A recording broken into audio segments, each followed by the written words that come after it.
We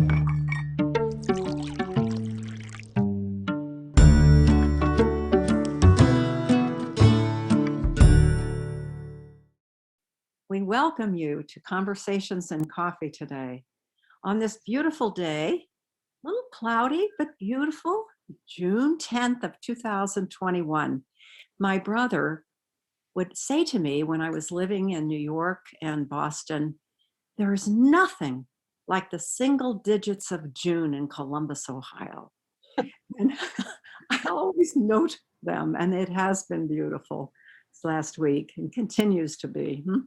I'm Ellen O'Shaughnessy, coordinator of the Conversations and Coffee program, and we're here virtually and by virtue of our creative technician, Lindsay Lasante, who brings us the Zoom connection. Lindsay's a graduate of Otterbein University. Katie Fisher, a graduate of Columbus College of Art and Design, is our pro in getting the word out for Conversations and Coffee, for our beloved Recreation and Parks Cultural Arts Center, downtown Columbus.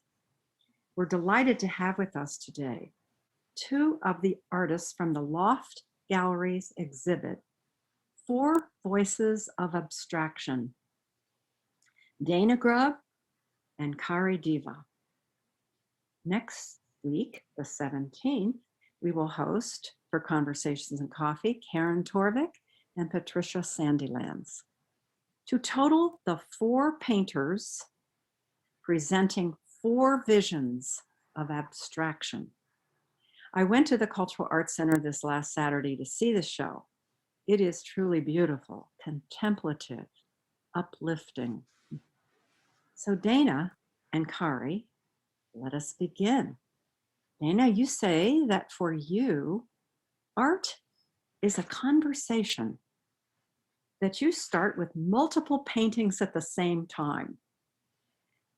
You say you're like a social butterfly at a party, working on your paintings one after the other, laying down color, texture, and pattern, scraping many of incising, making marks. And then things become intense.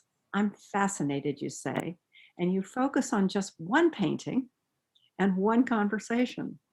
Sometimes you work on a specific painting till it's finished, but you share that you are more likely to work to a point, put the painting aside for a few days or longer, and then engage in the conversation again. I just love thinking about this as I was viewing your work. You like to work in series, for example, social distancing, memories of India, travels in Ireland, moons of Jupiter.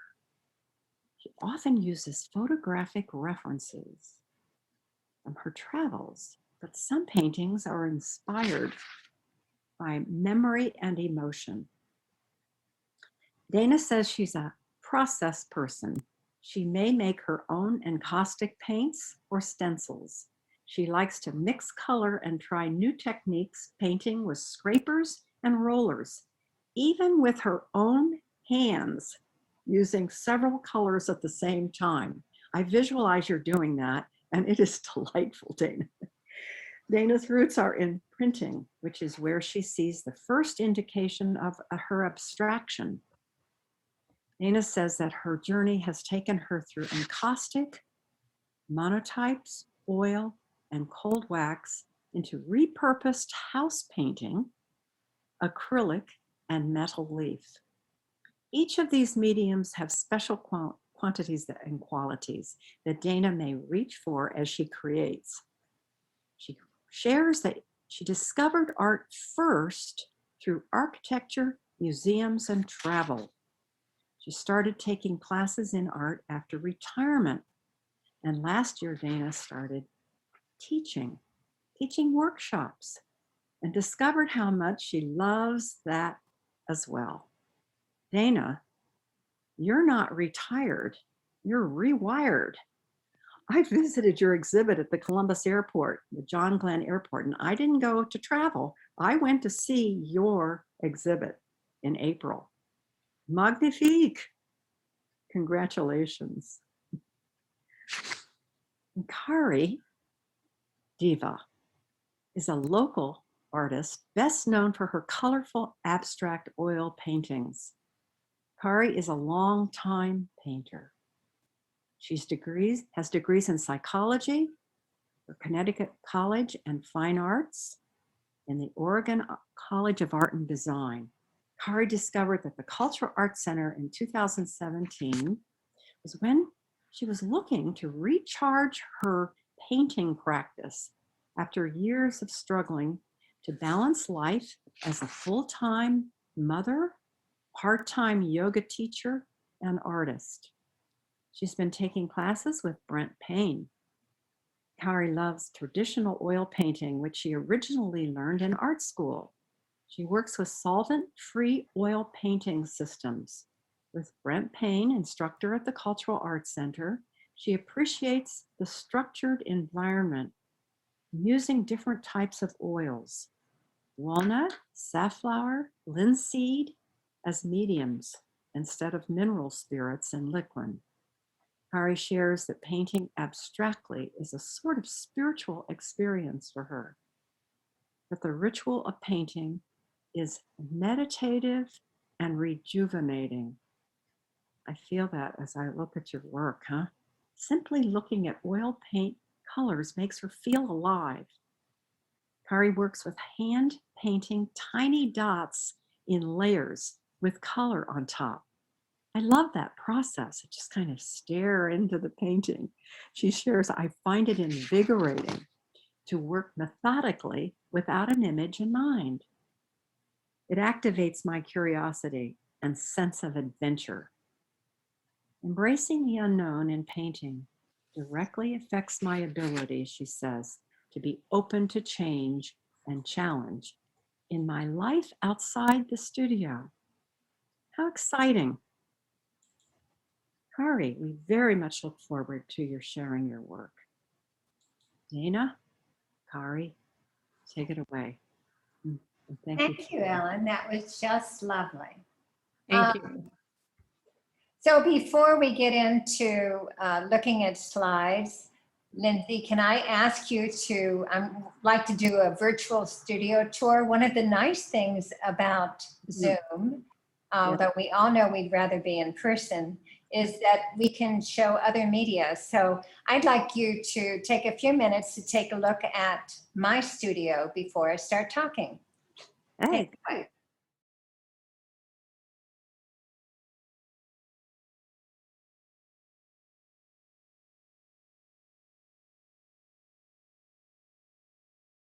Hi there, I'm Dana Grob. I'm an abstract artist here in Columbus, Ohio.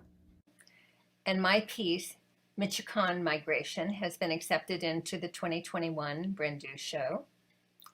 I'd like to give you a studio tour. My studio is in Franklinton, which is right downtown in Columbus at 400 West Rich. This is an old factory building. I've been here since July of 2018. There's at least 100 artists in this building. Come inside. So here we are in my hallway. All the paintings on the right-hand side are mine. This building is open to the public on the second Friday of the month from 6 to 10 p.m., but artists have 24/7 access.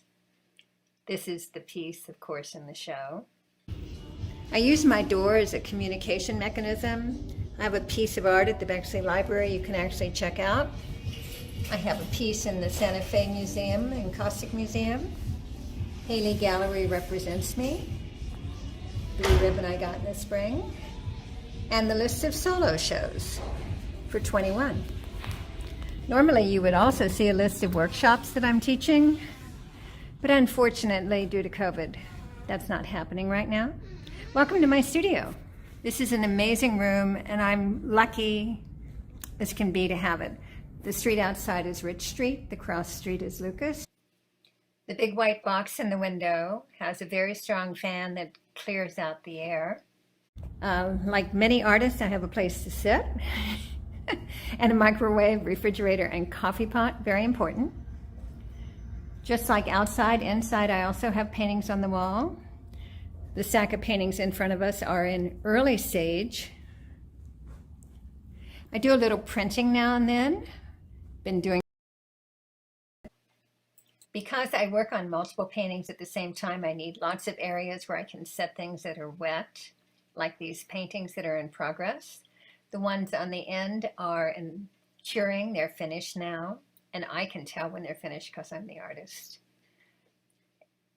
We continue to see that I have lots of wall space, but I also have lots of cubby holes where I have tools that I need, sanders, drills, materials to make art with, lots of places to store things, in part because I work in multiple mediums.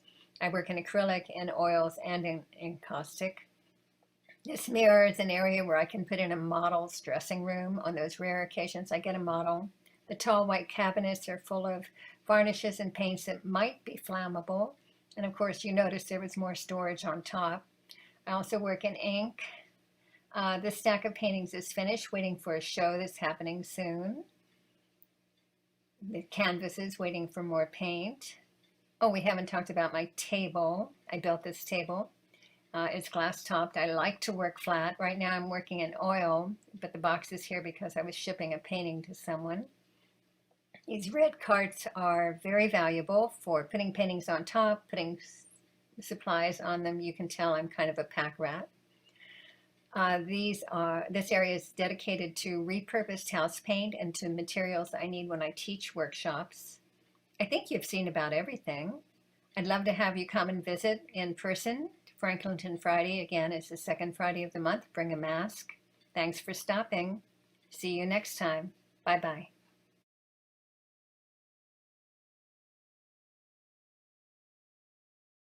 Hey, good. Yeah, Okay, so warm thank there. you so much. I will mention that this Friday, which is tomorrow night, is Franklinton Friday. So our show is called Four Voices in Abstraction, but I think it's good for a minute to talk about what is abstraction. Most of the art that you see, especially art before the 21st century, was representational art. Think of the Mona Lisa. Da Vinci painted this beautiful woman, and everybody knows who she is. Representational art is art that's derived from a real object, from a source that represents something. So this is clearly a woman. Now, to the left, as you look below that, we can see de Kooning's woman. De Kooning abstracted what a woman is. And clearly, I think he had issues with women. So a lot of his women are not terribly attractive. But he has taken the concept of a woman and taken his emotions and the way he paints. And so his woman is even more abstracted. But for some people, when they paint, there's something called non-objective painting. Non-objective painting is when you don't start with an idea, when you start with perhaps some rules of how you might make lines or how you might mix colors or techniques that you might use, but it's not related to anything. And Nancy Hillis is a very current non-objective artist that I think does lovely work. So these rules don't just apply to flat two-dimensional objects. They apply also to three-dimensional works like sculpture. You can think about jewelry. Some of your jewelry might have a cat on it, or it might be something that's like a moon or a form that you know very well, but some of it's very abstract. So the next time you look at something, you have a new vocabulary that maybe you haven't thought about before about, is this representational? Is it abstract? Is it non-objective? By the way, all four of us in this course, in this show, have been in courses taught by Brent Payne, and that's how we came together. All right, we're ready to go. So I started out as a representational painter, and predominantly I did figure work. This is a 2-hour painting from a live model. Click. This is also representational. It's not quite as exacting as the figure work, but this is a field that I did, a plein air painting that I painted in France when I was still doing representational work. Next slide, please. This too is representational, and you look at it and you think, well, that looks rather abstract. This is a watercolor. This watercolor is based on a photograph that I took from my garden, and I actually projected the the photograph onto the watercolor paper and I traced around it. So this is exactly what that photograph looked like. But you do see that my colors now are changing. So it's not as representational. It is representational, but it's definitely leaning toward abstraction. Next slide, please. So here we are with a piece that actually is abstracted. When I was in Ireland on the weekend, there would be these amazing farmers markets. And one of them had a beautiful display of local flowers. So I call this flower market. This brings to mind my experience when I was in Ireland. But it isn't, you know, you can't look at these flowers and say, well, I think that's an iris and this is a rose and maybe, maybe that's a daffodil. It is truly abstracted from what I saw when I was looking at flowers. Gorgeous. So next slide, please. I thought it would be interesting, because I do work sometimes from photographs, for you to see first the photograph and then the painting that I based it on it. So if back up once for me, Lindsay. If you look at the foreground, the very bottom where the bird is, look at the interesting greens of the live seaweed. The brown seaweed beyond is the older kind. Mhm. And although it's very hard to see, all of this ground is on rock. So it's very, it has a really fascinating texture to me. And so that's what I inspired then, if you would turn to the next one now. That's what inspired this painting. So if you think about it, you can see the seaweed, you can see the shapes of the rock, you can see the color blues of the water. So this is definitely an abstraction, but it's this very specific place that I'm thinking of when I abstracted this painting. Another one, another photograph, next slide please, is also in Ireland. Both of these, by the way, are taken in the Aran Islands, and this is on Ennismore. When you drive on Ennismore, when you drive on all of these islands, everything is rock, rock, rock, rock. There's stone walls everywhere, there's stone houses everywhere, little tiny lots of arable, growable dirt surrounded by stone every place you look. And we rounded a corner on the tour bus, and here is this amazing beach. Look at all the sand, look at the beautiful blue water. This again inspired me to paint an abstract painting based on this picture. Could we see the next slide, please? And so here's the painting that I painted. Again, it doesn't look exactly like the beach, but it is an abstraction. Yeah. And you can see that it's related to the painting. Both of these pieces, by the way, are in the show. Okay, what do we have next? Okay, this piece is also in the show. This is a Google Map aerial view of a town in Arizona called Bisbee. Bisbee is a very interesting town. It was and is a huge open pit copper mine. In the lower right-hand corner of this aerial view, you will see that there are lots of roads. I'm looking for the name at Warren. The town of Warren is one of the first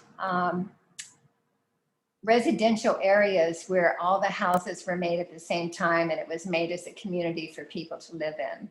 One of those planned communities. I hadn't realized that they had them that early. My brother lives about 60 miles from here. When I go to Arizona, we often go to Bisbee because there's lots of art shops and there's lots of good hippie kind of restaurants and really good food and good pastries. I love it. And it's interesting to see this huge copper pit. So if we could see the painting now that came from this. So when you look at this painting, you can see, and this painting in person, you will see has lots of metal leaf on it. It's got copper and gold both. This painting has those geometric shapes that are an indication of here is the town. It has, this town is built in a very narrow valley, and so you have some movement on the painting that indicates to me the narrow valley and the copper mine. And so again, this is an abstraction. Next painting, please. So I consider this an abstract also. This is one of my social distancing pieces.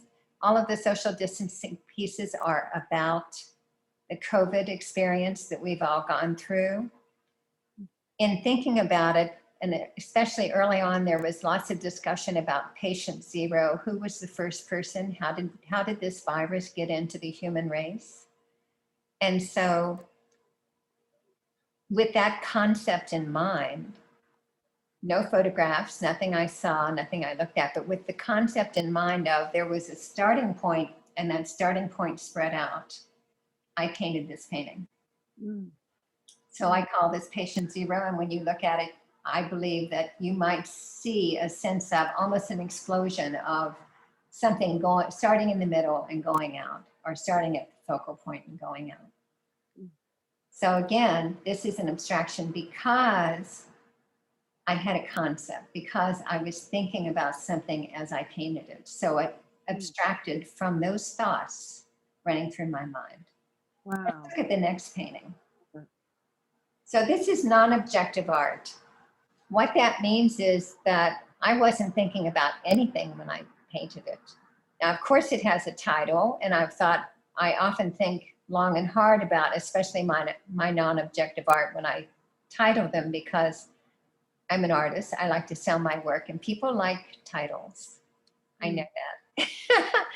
But when I painted this, I was thinking about texture. I was thinking about mark making. I was thinking about what colors work together. This is the conversation that Ellen was talking about. This is the conversation of I lay down color on the painting, and then the painting talks to me and it says, you know, I need something brighter. I need more marks. I need a different color. And so I go back and forth with the painting until I'm happy and the painting's happy. And so this is non-objective art. So when you look at things that look modern, sometimes it's interesting to see, what is it about? Do you think it's objective?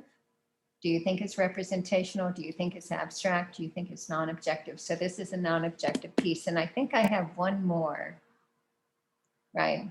That doesn't look, oh, it doesn't look like it's in focus. How strange.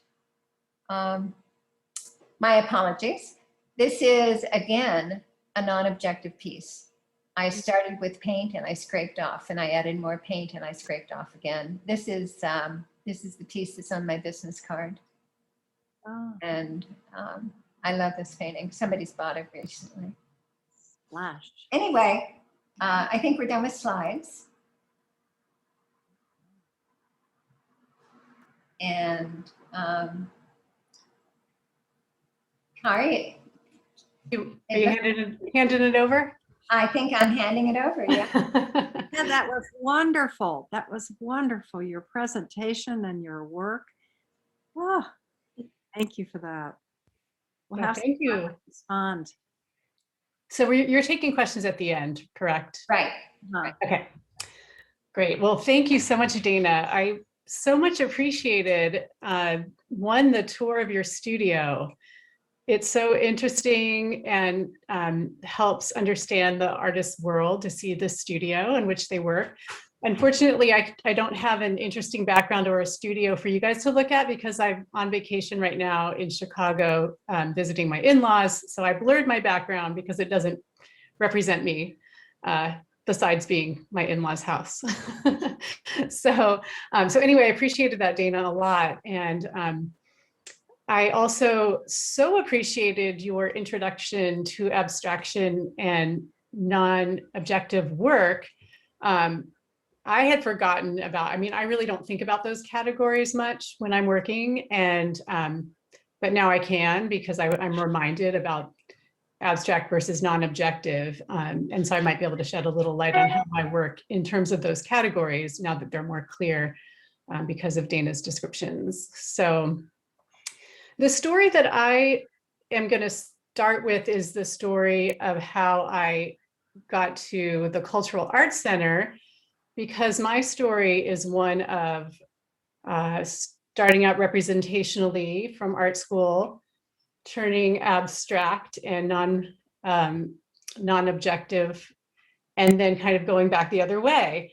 And so I'll say that when I studied painting long ago at the Oregon College of Art and Craft, I learned traditional oil painting, and I was interested in representational work, but I've always had a vivid imagination. So I wasn't always working from life, but I definitely had figures and things that I was representing, even if those things were coming from my mind.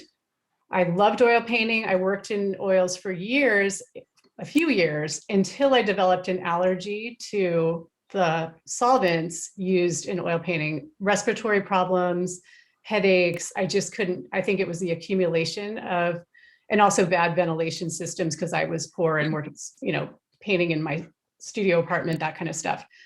So unfortunately, over time, I had to give up painting in oils and change to acrylics.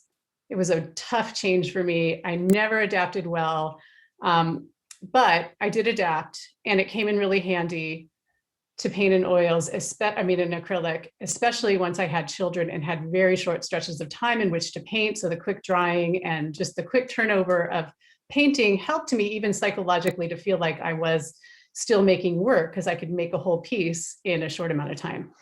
So this first image here, this is kind of where I was when I came to the Cultural Arts Center in 2017. I was painting in acrylic, and my work had become more and more abstract as I had my children and was working in my studio and gaining a little bit more time and working a little bigger. So this is an acrylic painting, and I had developed this style of, and I'm not even sure how I developed the style of working in these layers of dots and color. I think it was just, I always liked pattern. I always liked making dots on things, and at some point I just started making dots all over something and then got fascinated with that and have just been so interested in this dot matrix stuff since. So this is where this is about where I was, and you could do the next image. This painting and this next one, these are about 30 inches by 30 inches, so they're not too big. And next image. This one, in these paintings, I was interested in the natural world. And so these are not directly referencing as in any sort of photographs or image that I'm looking at, but referencing the natural world. So here I was gaining time. My children were finally I shouldn't say finally, my children were in school full time. I was working part-time, and I had little more stretches of time, and I was really, really missing the camaraderie of working with or being with other artists. And I was having such a strong desire, especially with this technique of using the dots and the layers, to go back to working in oils. I really wanted to do it. And so I started thinking, well, there's got to be a way to do it where you don't use solvents. If you can think of it, someone has already thought of it and figured it out. So I went online and researched, and sure enough, plenty of people have figured it out. And so the techniques that seemed the most possible was using, instead of thinners, instead of having your brushes in a vat of solvent, using different types of oils to clean the brushes and to thin the paints and to glaze with. So things to replace liquid or mineral spirits. So I did the research, got the materials. And so then, and because of this, also this long interview with other artists, I said, okay, I'm going to take a class, keep the structure of the class, and learn these new techniques while I'm in a class. Went to Brent's class, and I didn't know how I was going to work. I was only working abstractly at home, but Brent had little still life setups for students that didn't know what they were going to work on. So I said, okay, great. We'll use his still life setups, and you can go to the next slide. And I will paint those and see if this new oil painting technique is satisfying or works. And indeed it was very easy, actually, to make the switch. I think partly because I was so in love with the paints. Once I got my oils out, I was like, oh, the colors and how they suspend in the oil. I mean, this is really nerdy, but I was so into this lusciousness of the oils that I pretty quickly adapted and was able to make work like this, studying a still life, making pretty traditional imagery. Next slide. This is another slightly quirkier one by Brent. So I did a bunch of these Brent still lives, figured out, okay, this is going well. And I also found out in class that I started really liking this representational work. Go ahead, next slide. So I started, instead of using Brent's still lifes, I was rummaging around that closet that closet with all the supply and finding my own weird things and putting them together. And then I wasn't realizing it at the time, but I was making these very strange narratives because we'd have our critiques at the end of class and people would be like, wow, what's going on there? And I honestly had not had any sort of concept. It was just, ooh, this is strange, this is cool, I'll put these together. So that was kind of the next phase, is working on these kind of more narrative, next image, please, configurations. Now here I even brought some things from home. So the bone was Brent's, and or those community art center, the other things I found at home, my kids' stuff, my husband's little chicken. And next slide. And here, there was a nest at Cultural Arts Center. I found some dice, just stuff like this. And this one maybe had the most narrative potential. People really liked this, finding meaning in the dice in the nest. But to be honest, none of these things I'm ever conscious of having meaning when I'm putting them together and working. And I say this because this is how I work abstractly as well, without a concept, without something that I'm going off except curiosity. Okay, next slide. Meanwhile, back at home in my home studio, this is kind of an intermediary step. So this was an acrylic dot painting, and you can kind of tell because the dots are a little bit more stead or something. They come in acrylic, they come out a little more flat and clear, and I don't know. But I think in this one, I did start layering some oil. The smeary parts are where I was layering some oil on top. Next image, please. And this one, again, I think this was in between, some acrylic on below and then layering on top. And this one's in the show. Next image, please. And this one, at this point, I was fully transitioned to oil and just loving how I could make more atmosphere, more of a sense of space and time with the use of the oil paints. There was something about the drying time, that actual sense of shortened time that comes with acrylics, as well as the my inability to be able to move them around in a more, I guess, luscious manner, that when I got to the full oil painting techniques with the dots, I was so pleased. Next image. Yeah, so in this one and the next image to come, these are a little bit more abstract. Well, no, this is still non-objective because I always need something to respond to. I don't work on a blank canvas, and I've had lots of different ways that I make something to respond to. I either I find something that I started and never went back to, and I use that as a ground. It really could be anything. There was a time when I was making rubber stamps and rubber stamping a bunch of stuff on some canvas and then responding to that. I might put down a wash of color and then some stuff and then respond to that. So I have no idea what these started out with, but then I started finding something vaguely representational as I worked. And here, this was, I was reminded of maybe flowers or some kind of blooms. And with the dots, I was thinking of revealing and hiding whatever imagery was coming through. And next slide. I love color, so I'm also just responding to a color here and some here. I'm just moving the colors around. I'm putting dots down and then kind of erasing them by smearing color on top of some of the dots and leaving some. So it's this layering. These are many, many, many layers of dots and color, dots and color. Excuse me, and next slide.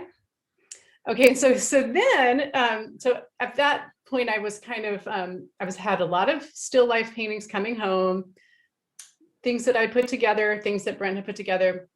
I'm not really attached to any of them. They're just things I do at school, even though other people were really starting to like them. And so I got curious about those. I was like, well, these are finished still lifes. There's nothing for them to do right now. I am not attached to them.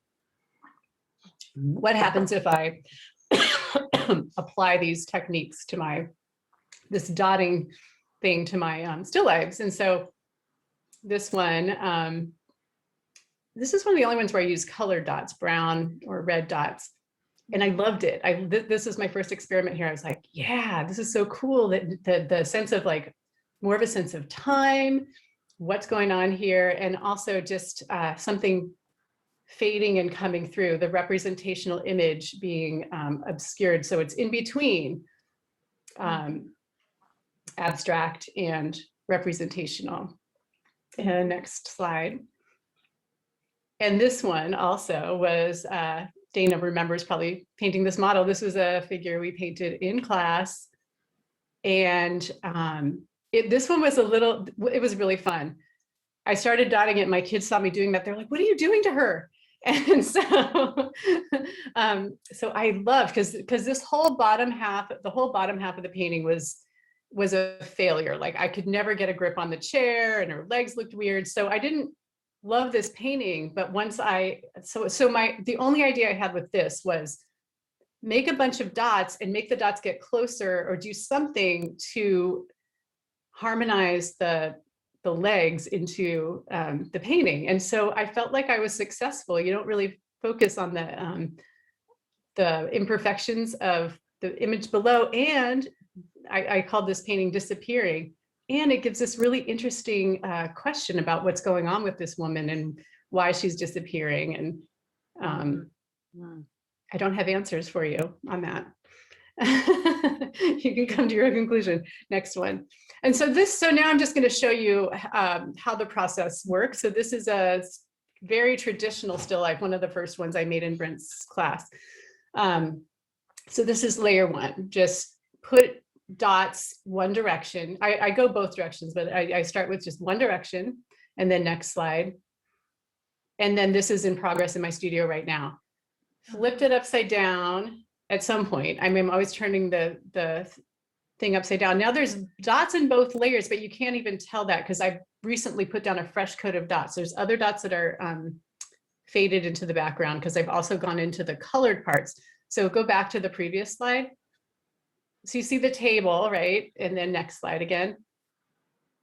Now the table's the other side. Oh. Kari, that's beautiful. I hadn't realized it was the same painting. That's so beautiful. Yeah, so that's how I work. And again, it's like I turn things around.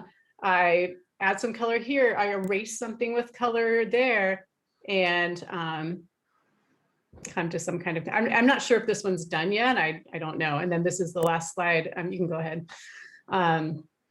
This is my most recently finished painting, and this is kind of where I'm at now with something that's in between. It started out as, I don't even know what, it probably was a still life. It could have been something else. I think it was a still life, but now it's turned into something else. And I was responding to the colors that I was using, the dots hiding and like revealing and concealing things. And now I like how it may reference nature. It may reference a figure. I'm not sure. And I like the questions out there about what it is. But for me, it's harmonious in the way the colors and the light play, but it is non-objective. Oh, thank you. Sure. Thank you, Kari. Thank you all for being here. And Lindsay, we want to thank you so much for your superb controlling of everything. Thank you. That was effortless. And Dana, thank you so much for helping my images become so much nicer than they were. It's so interesting. You know, we have painted together for a couple of years, but because she paints representationally at the Cultural Arts Center, I have never heard the whole story of the dots before. I've seen the work we've shown together before. Alan, you've created a great opportunity for us to even understand each other's work better. How nice of you. Oh, well, wonderful for us. And I was thinking, as you come to an insight, it must be wonderful, like the inside of the dots or the insight of your abstraction from what you've experienced, Dana. What's it like? Because it's so, I have to say that I went up after seeing your show, I went up to my desk, which of course is piled with many things because I haven't been at my desk. And I got the message from your exhibit. It's beautiful. It's okay. It will become. And the feeling of that was so consoling. I thank you. So, how do you come to those moments, those insights where you just know now it's ready? I'm ready to paint. What happens to you? Both of you. Are you asking about the inspiration to set down to work on something abstract? Yes, because it must be going on in your head and your heart for a while, and then it reaches the canvas. And it's so, the show is so, as I said earlier, contemplative. It's so relaxing and beautiful. What happens to you, artist, as you come? I think in my case, there's nothing before the canvas, right? Now, if I decide I'm going to paint, like I wanted to paint that picture of the beach, then I am thinking about the beach. But otherwise, I go to the canvas and I start painting, and either the paint becomes abstractive or it stays non-objective. So like Kari was saying, she puts down some stuff and we both do that. We stamp or we paint or we throw ink down or we use a stencil. And that gives us a starting point. I know very few painters who go to a canvas and start painting without having at least drawn a few lines. If it's a representational painting, they'll draw the chair on the deck or the waves in the background or the sky. But they'll draw something. Almost nobody goes to a stark white canvas and just starts laying down the final colors. If they do, I don't know how they do it. I don't do it that way. Yeah, there's always something to respond to, and whether it's walking outside and not knowing I'm responding to the light or the colors on a hike, that's registering. And then when I go to paint something, I'm not thinking of those colors or that atmosphere, but it comes out. So it's funny because it can sound really shallow to explain the process, like nothing, I don't have anything, I just start working and it happens. And people want to know what was your idea, what was the concept, and it's really hard to pinpoint it. I do, it's a lot of storytelling, honestly, later on, because if I have an audience that I know is going to want the title or the story, and that's fun too. That's part of the creative process as an abstract worker, is you can tell a story about it. I change my titles all the time because I'll look at a painting and be like, no, not disappearing, that's this, because now I see a different story. So it can seem really flaky or shallow, but it's just the way it is. Beautiful, beautiful. Yeah. Well, Dana, as you know, I want to purchase the one painting that I saw at the John Glenn Airport, Ireland. And even though it's an abstraction, I go to Ireland when I look at it. It's gorgeous. So I loved seeing, Dana, how you worked from the photographs. That was so fascinating. I loved your painting so much more than the photographs. That's a beautiful setting, but these paintings have so much more to them because I can go all different places in my mind.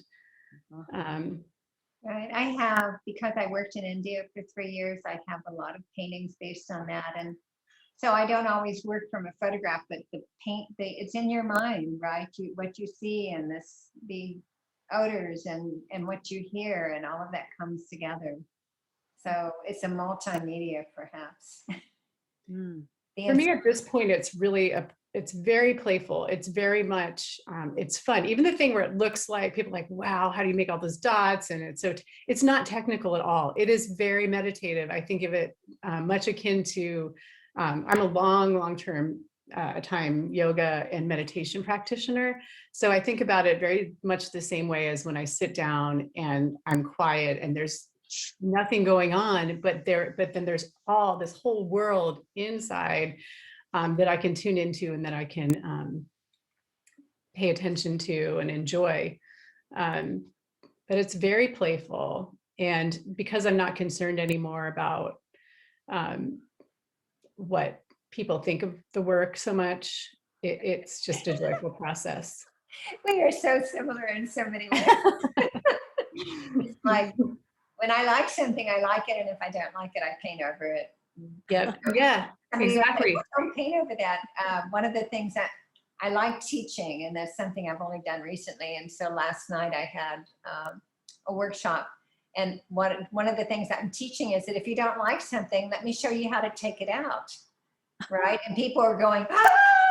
And I said, no, you know, this is a demo, and let me show you. Let's just take this part off. I'll show you how to make it look like, you know, as though that never happened. And it's a good skill. The skill of editing is part of the skill of being an artist. Definitely. And I do think we're akin to each other. I think Dana and I connect on lots of levels in the way that we work. We're very process oriented and also kind of ruthless about things that aren't working, like just tear it down, or, you know, put dots on the woman if she's not working. You know, I think we both come to it with this like attack or curiosity, like, what if I just scrape this? I do scraping too, and cutting and, you know, turning and whatever, things that may be taboo to some that work more meticulously, but I enjoy that.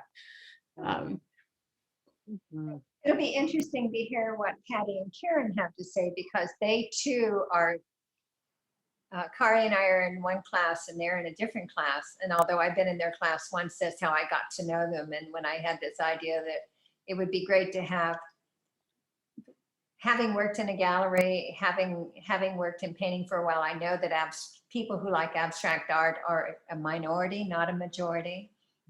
And most abstract painters in history have been men, not women. So I was very excited by the idea that we would have women abstract painters do a show. Yeah, great. Thank you for that. It'll be interesting to hear what they have to say, because of course they influence each other more closely. And that'll be next week. We'll look forward to that next week, huh? Absolutely. Yes. Well, I have a Painter question Deb, as well. good. I'm glad to see you coming forward there, Painter. Deb? So, Deb has a question. oh, Deb, yeah. So, yes, I'm coming forward, not as a painter, but as a fiber artist, because I'm taking a couple weeks of fiber classes right now. And it's interesting because when I paint, I tend to do more representational. When I do fiber, I tend to do more abstract. So I've just come into a concept that I want to pursue in this fiber that I'm doing. And what's getting in the way are the images, and I've got to make something. And it's like, oh, wait, that's because I'm in a class and I've got to get to the end and make a presentation. And so it's getting totally in the way of the abstraction. And it's really interesting to me that what you've just said about non-objective abstraction, that's where I want to be right now. And yet my head is in the way completely. Yeah, it was an interest just to comment on what you've been saying. So do you have something on the table in front of us you could share? No. Oh, come on. I'm just beginning something. No, let me find something though. I do have. So you talked about, no, I don't know. I've listened to a couple things this morning, some lectures too. Getting outside the box, doing different things and all that. So we were given one assignment of just, this class is right now is on slow stitching. So stitching, hand stitching on your compositions for the effect of the stitches. And so they said, well, divide your piece into quadrants. And in each one, you're going to do a different pattern. And I'll show you what happened. I took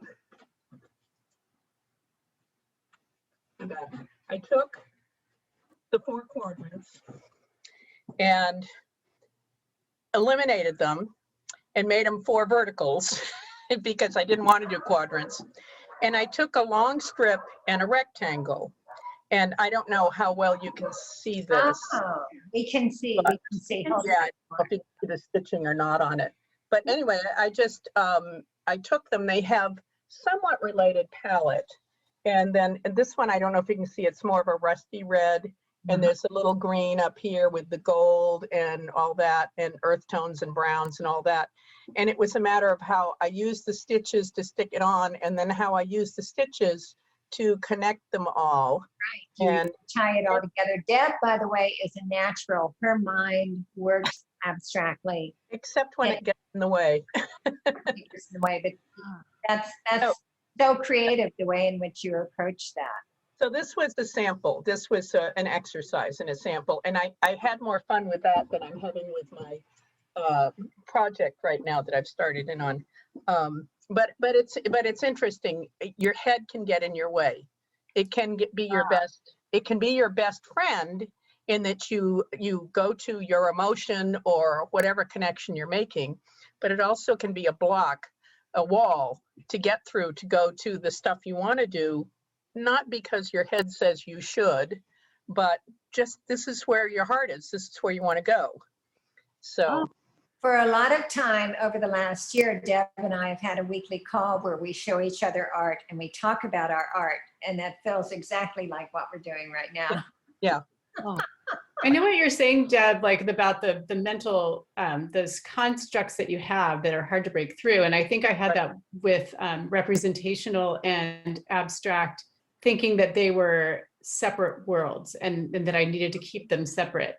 And so for me, when I started doing things to the finished representational works, that was very liberating, and also just helped me see more clearly that these are not separate things. They are different approaches to a larger world. And the world is within you. Exactly. You know, it's what's inside of you. It's Yeah, there are no boundaries. There are no, the rules exactly. are all things that we're making up or that we were taught and trying to, like, you know, after art school, it took so many years to get rid of all these ideas about what making art and being an artist was about. I mean, now that I'm older, a lot older, it's really nice and liberating to be able to go take that even further and like, what are the rules that I want for myself right now in this painting? beautiful. I have a question for Kari. Yes. Person who doesn't have the greatest patience in the world. And I'm looking at those dots and thinking, okay, I'm 2/3 of the way through on this piece and I make a mistake.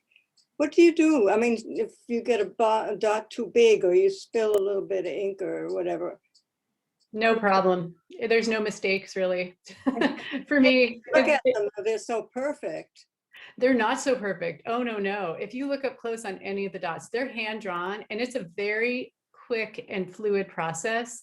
It looks maniacal. I know. It looks like it takes so much patience, but to me, it's something I go back and forth. Like I'll do all the dots and that's just meditation. I can have music on, I can be listening to a podcast, I can be talking to a friend on the phone, and it's very calming. Just make the dots.